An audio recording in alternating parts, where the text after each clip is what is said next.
Shame is a distinct emotion. First of all, it's a basic emotion.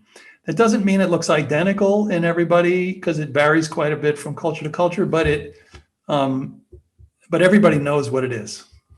But it has two unique qualities. One is it's a self-conscious emotion, which means I am seeing myself in the eyes of others, and there's negative evaluation. Self-conscious, but negative evaluation. It's a little different than shame because shame has negative evaluation of my behavior, whereas, did I just say shame? I meant guilt. It's different than guilt because guilt has negative evaluation of behavior, whereas shame has negative evaluation of oneself. So shame is a self-conscious emotion with negative self-evaluation.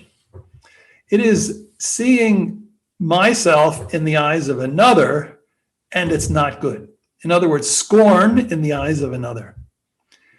And the eyes of another are often inside, okay? There's internal shame and there's external shame, but external shame eventually gets internalized. So it's basically seeing the self as flawed and undesirable in the eyes of others.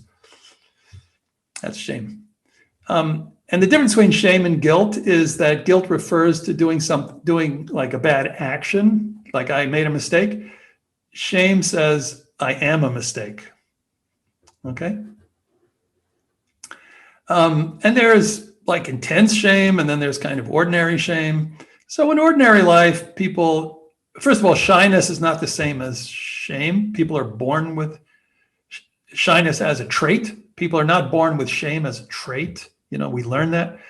But often their shame is involved with shyness, self-consciousness, embarrassment, feeling ridiculous.